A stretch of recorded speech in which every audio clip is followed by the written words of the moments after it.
Toddler suffers disfiguring burns at police station after mom jailed for traffic violations. A mother's vacation with her children quickly turned into a nightmare after a traffic stop that led to her son being severely burned. By Jack Burns, August 10, 2017. Decatur AL. It must have felt like a nightmare when Tracy Marie Garth, 34, a bank employee from Decatur AL, was arrested April 25, 2016. The trip was supposed to be a shopping vacation for the family. However, they were brought to the police station instead, where Garth's eldest would be severely burned. Garth and her two young children, 8 months and 2 years, were going to Nashville, Tennessee, when Franklin police officer Sergeant James Phillips pulled her over. Garth claims Phillips accused her of passing a dump truck, striking an orange traffic cone, and failing to stop for law enforcement and speeding, according to the Tennessean. But according to the affidavit signed by Phillips, Garth's children were improperly restrained in the vehicle. The mother had driven the nearly 4-hour trip and was within 20 miles of her final destination. Advertisement. Nevertheless, Phillips arrested Garth for 3 counts of felony reckless endangerment with a deadly weapon, her vehicle, 2 counts of evading arrest with a motor vehicle, driving on closed roads, speeding, improper passing, failing to stop at a red light, and 2 counts of violating the child restraint system. The mother of 2, who had never been arrested before and has no criminal record, was booked into the Williamson County Jail, and was separated from her children. At around the same time Garth was imprisoned, Child Protective Services were called to take custody of her children. That's when the horrific accident took place. While Garth was jailed, her 2 children were being held in a break room at the precinct. There, the 2-year-old pressed a button on the hot water dispenser and was severely burned by the hot water pouring from the machine. Read more. Watch. Cop hailed as hero for fearing for his life and beating a shackled man during traffic stop. While protecting the children from their mother, police allowed this 2-year-old to play with a tap of near boiling water. Adding insult to injury, according to her recently filed civil rights lawsuit, Garth says she was forced to strip nude while a male guard was filming. Little did she know the ordeal was only just beginning. Garth and her attorneys allege she was not allowed to make a phone call while in jail. Neither did she know her son had been severely burned. In fact, Garth spent 2 weeks in jail, still unaware the accident had taken place. She would have been able to bond out of jail had she been given a phone call, which is standard jail procedure. Instead, the young banker was forced to spend the next 14 days in jail with no one to help her and no knowledge of her child's burns. After leaving the jail, Garth's children were not returned to her. She's still fighting to regain custody, and she's now lost her banking job, a position she'd held for over a decade. Garth is now suing the city of Franklin, the Franklin Police Department, the officers involved and others for violating her civil rights. And she's wanting answers. According to the Tennessean, Franklin police transported the 2-year-old child to Vanderbilt Children's Hospital for treatment, while Kirby took the other child to the Franklin DCS office. No one from DCS accompanied or met the burned child at the hospital, and the agency never investigated how the injuries occurred, according to the lawsuit. Worse still, Garth was not notified of her son's injuries until 16 days later on May 11. Read more. Watch. Man films as police enter his home without a warrant, kidnap his children. City of Franklin spokeswoman Melissa Ryerson responded to the lawsuit by saying Garth's is only one side to the story.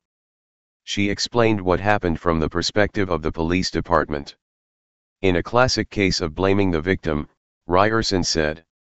Following Garth's arrest, officers called DCS to assist with caring for Garth's young children after she was unable to provide contact information for other family or next of kin. In other words, because she could not think to provide any information about who the police should call to take custody of the kids, they were remanded into Child Protective Services. She still has not regained custody of her small children. Garth disputes the Franklin PD's claims and said she gave the police at least 10 names of individuals to whom they could release her children.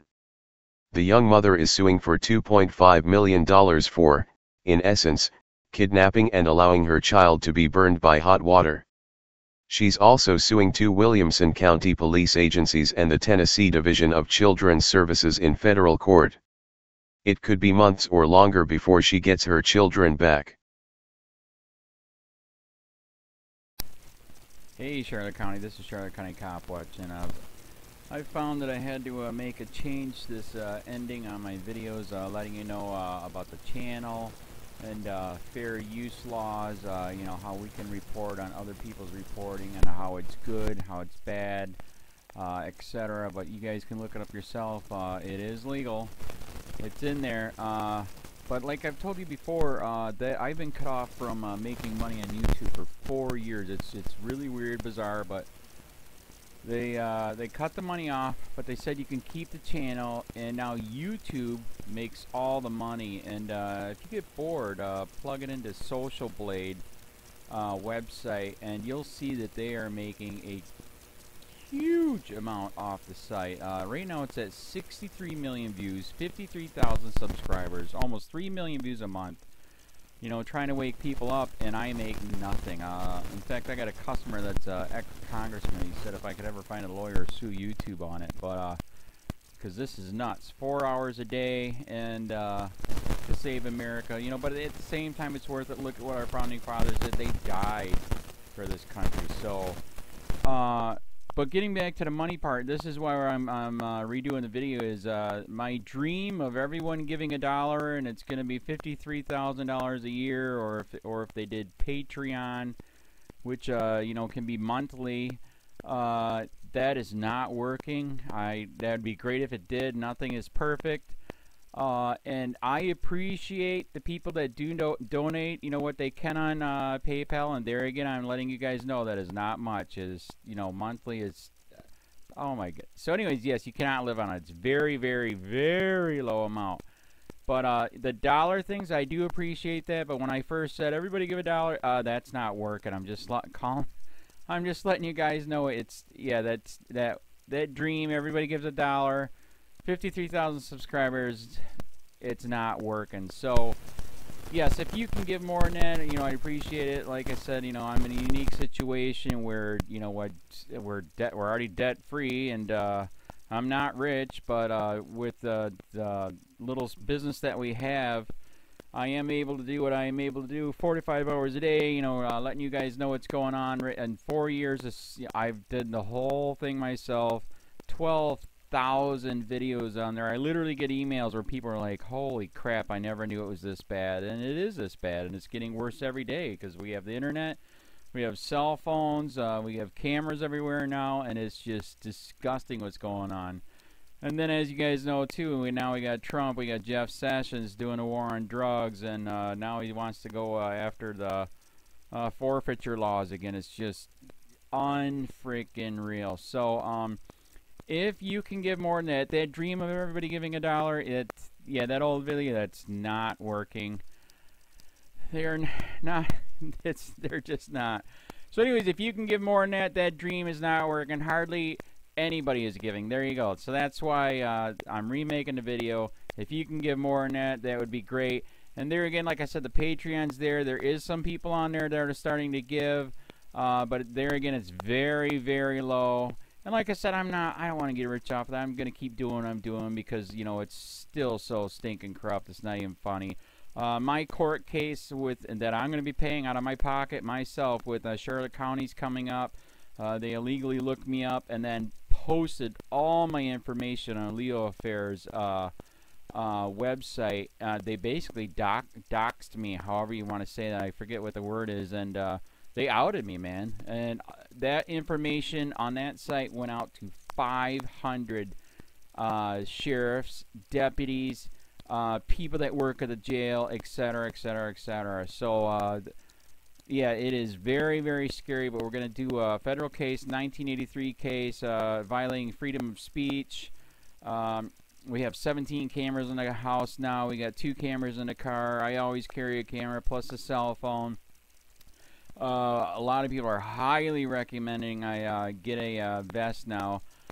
If I could, if the wife would let me, I would run for sheriff. We are trying to push the thing nationwide right now, where just to mix it up and to get the topics out there is register to run for sheriff, NPA, no party affiliation, as a write-in, and that is completely free, and you can participate in the elections. And there's a lot of stuff. We got a guy, James McLinnis in Pinellas County, Tampa, who almost won. He experienced the corruption himself. The story is unbelievable. Look him up. It's mind-blowing what they did. It pissed him off. He is very, very smart. He has way more money than I did. He ran for sheriff at the last 3 months last year in 2016 and almost won. He got all of the black vote. And the reason why he did that is because he ran in, I will not bust, we're in Florida, I will not bust anybody for weed anymore unless it's an ungodly huge amount, like pounds. And then he also ran in, no more victimless crimes, no more of this freaking road pirate bull crap. And then he was going to cut the budget by 30%. And when you think about that, you can. If you stop the road pirates, you can get rid of a bunch of people. Gone. So, the wife has been saying, yes, I can, yes, I can't. So I don't know. We're trying to find somebody that can do it because I am busy doing this anyways. But, so I'm making a video, like I said, that $1 a month from everybody, you know, for 53,000 subscribers, that is not working. I'm just letting you guys know. Absolutely give way more than $1 a month. If you can, I appreciate anything. By the way, remember too, when you give that, PayPal takes like freaking 15 to 20%, so it's even worse than that. But, and there again, like I'm letting you guys know, it's way, what I get is very, very low. Appreciate it, but it is very, very low. Can't live on it. I'm just, you know, I'm working, and that's what I'm working on. And that court case is going to cost a buttload of money. That's federal court. Just the filing fees and the depositions that we're going to be doing with this corrupt cop. So there's another reason to give. We are going to be doing a deposition with this very corrupt. He was in a drug squad. He is a bad guy. He's on steroids. We heard steroids are rampant here. That's why their attitude is so bad. And we are going to get him on video, and it will be on YouTube. So that case alone is $5,000 just to bring it to court, and that's my money out of my pocket. So there's another reason to give, and give way more than $1 if you can. So keep that in mind. This is the new video, and I see, God, I talk a lot. It's already 7 minutes, but had to make it just to let you know that $1 a month from everybody is not working. They're not doing it. So if you can give more than that, please. So thanks. Keep it up. Share, like, subscribe, tell your friends, send me your videos on corruption, and I'll post it.